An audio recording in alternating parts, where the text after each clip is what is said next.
look at this amazing, beautiful car. And then, look at this amazing, beautiful car. Which one is better?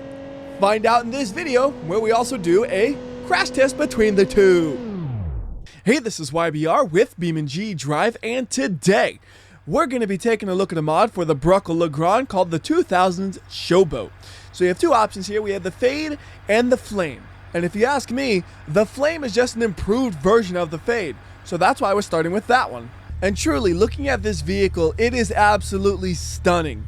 You would not even know that this is a Legrand, because every single piece on the exterior of the vehicle has been modified basically.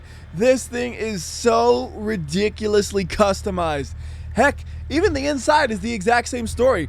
Basically every piece you can look at has been modified. It even has two clutch pedals. Actually, one of those is a parking brake.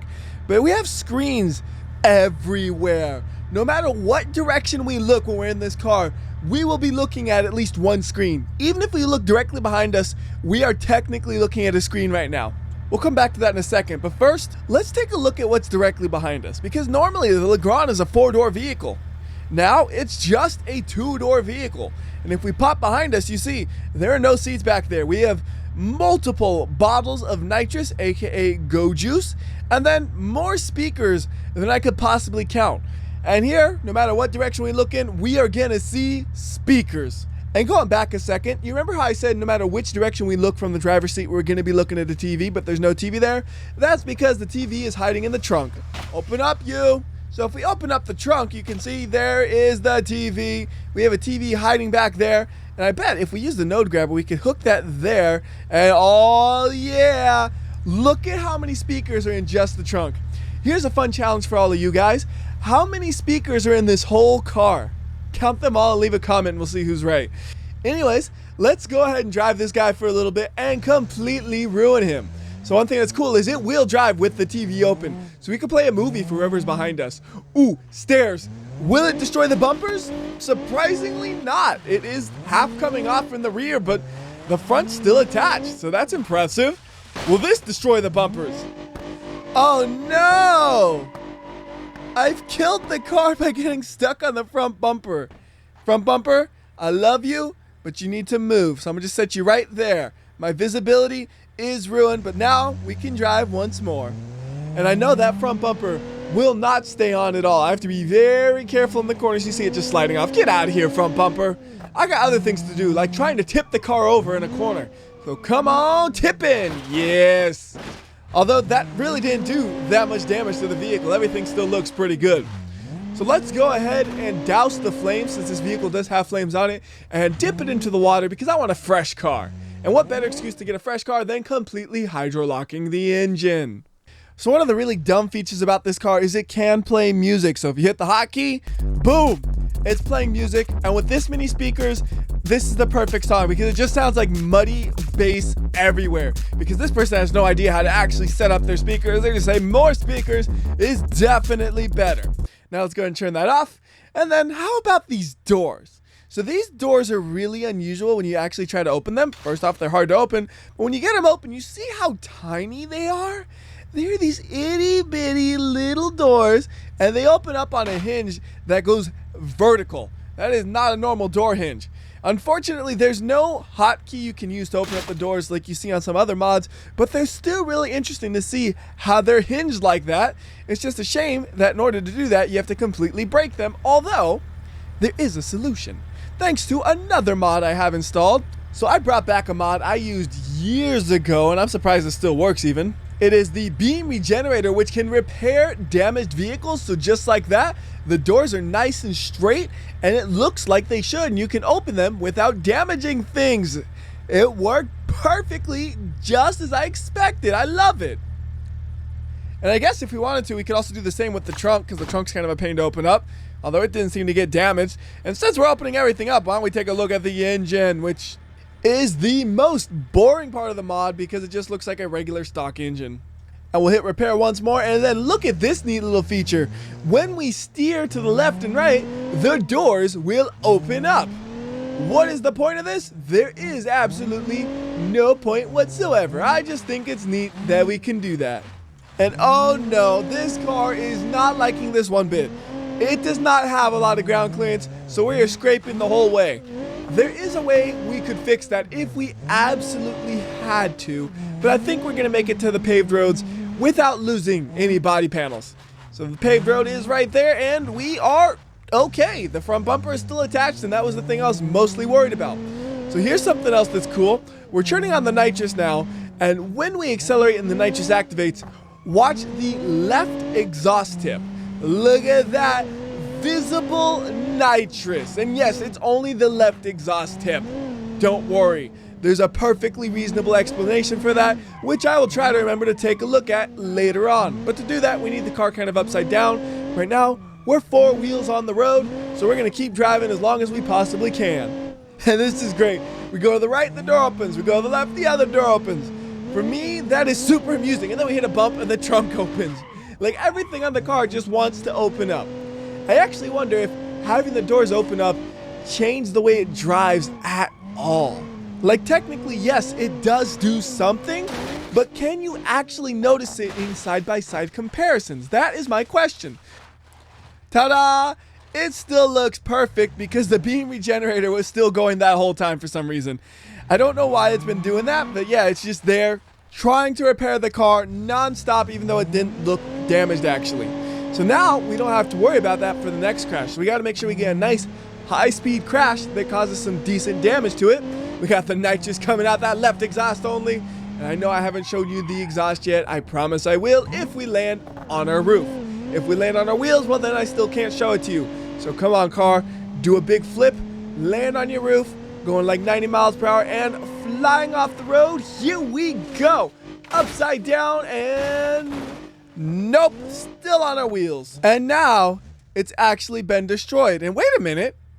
That looks so weird. And for a second, I thought the trunk was hinged at the rear, but you can clearly actually see the hinges on the trunk. I just somehow broke it there, but not at the lower connecting point. That is pretty funny. Also, one thing I should also mention is it does have beam station 2s installed in multiple locations. Like we have one in the trunk, of course. Then we also have one in the glove box that's a little bit mangled up. And I know there are a couple more, but it's kind of hard to look at them when the car's crashed. Another thing that's cool though is with this interior, you can actually customize it quite a bit. So that's one of those things I didn't expect. But if you go to interior, you see every single itty bitty thing is something we can change. So you see we have the beam stations on the side cubbies. So these are the ones I just mentioned earlier, and you try to actually look at them and it's like, where are they? They are like hidden below the seat, just out of view. I have no idea how you'd access them, but they are there, and you can go ahead and just remove them if you think they're useless, or do whatever you want to the interior. You have tons of customizability there, but then we also have the customizability on the outside as well. We could put on the normal front bumper and rear bumper, sure, but you thought the car looked weird before, right? Well, that's what it looks like now. Oh man, the fitment on that bumper is so terrible because it does not match with the fenders. That is a very, very poor decision there. But not every part can be swapped out. Like the doors, they can't be swapped out because the shape is too different from the original parts. You can remove them if you want, but that looks weird and terrible. I hate it.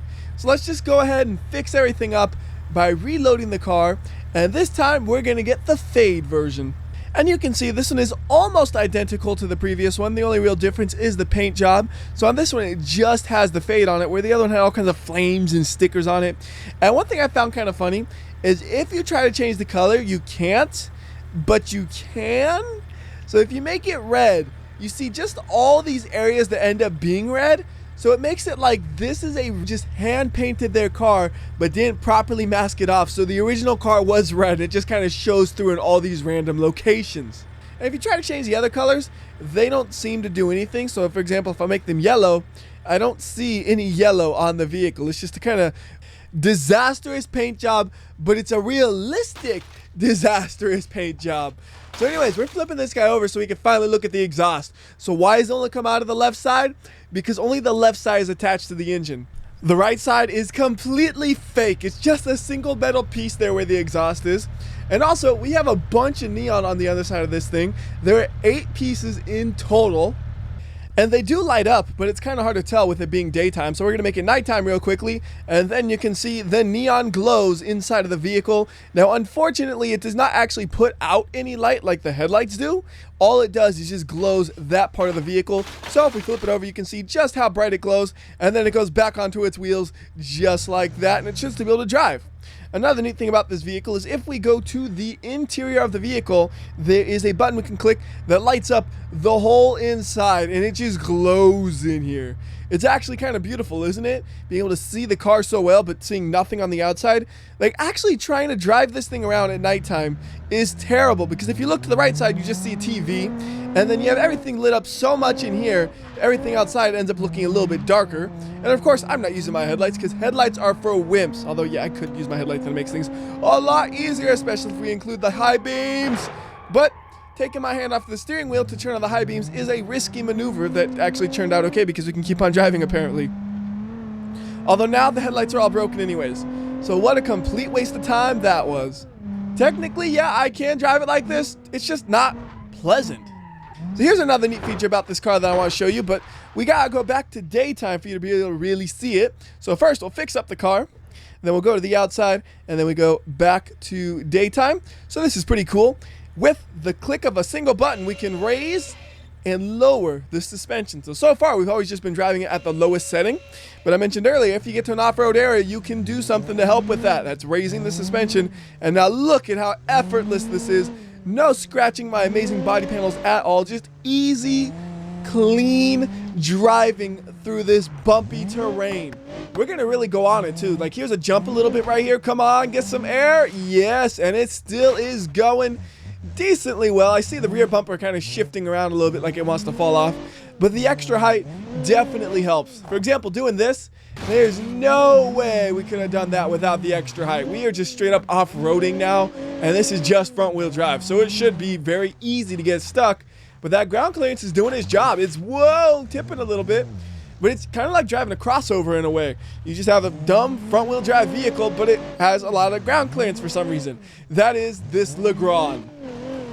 I'm honestly so impressed at how well it's doing just doing off-roading though, and oh, we need more ground clearance or less fenders in the way. That's the problem. The fender is in the way, messing up my wheels. Well, it did a mighty fine job overall, but now I think we need to answer a really important question.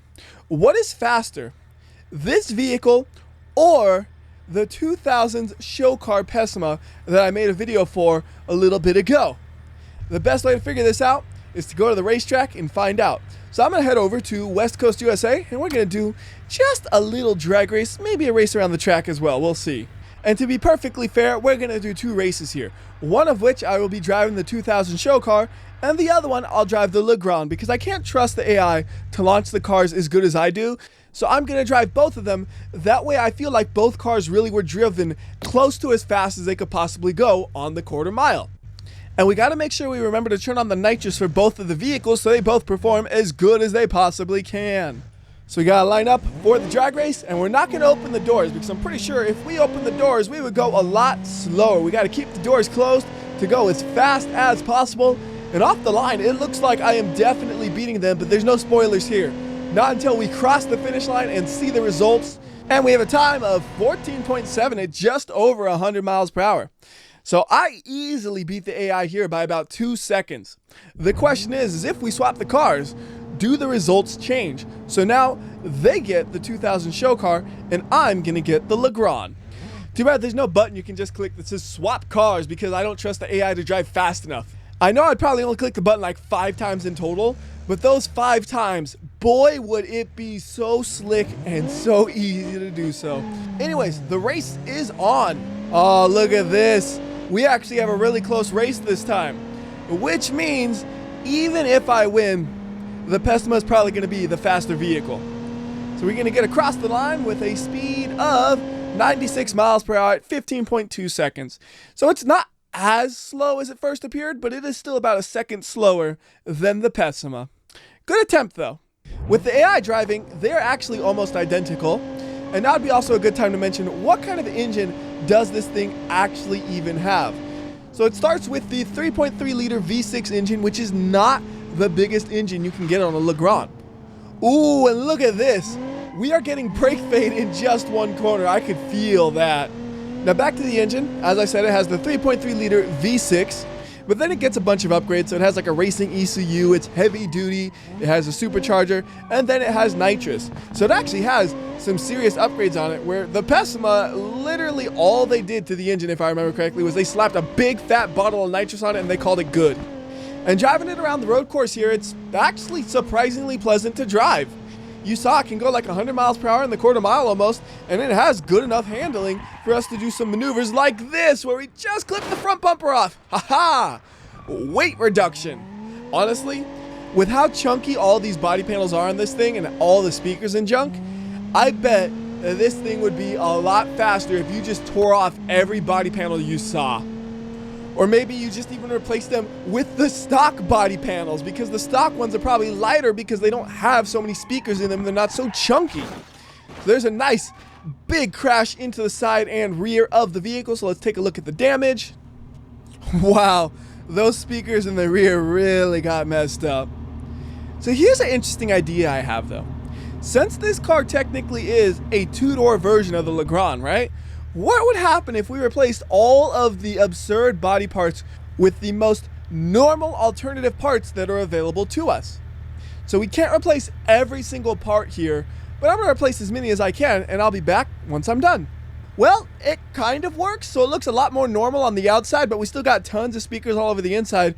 But it really does almost just look like a two-door version of the LeGran, which is pretty impressive considering that's not at all what the goal of this mod actually was.